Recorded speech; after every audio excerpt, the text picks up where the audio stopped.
Welcome to How to Solve. How to fix your Wi-Fi. Fast internet in a minute. Too slow Wi-Fi connection? Here is the solution. Number one, you restart your router. Restart your router for almost 30 seconds. Next is click the power button and unplug the router to refresh your connection. Next is conduct a speed test at www.speedtest.net. Next is check the devices and those devices that are downloading. The next one is move your router to a place with a strong signal. And the next one is you buy a Wi Fi range extender.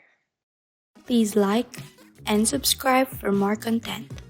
We'll see you in the next one.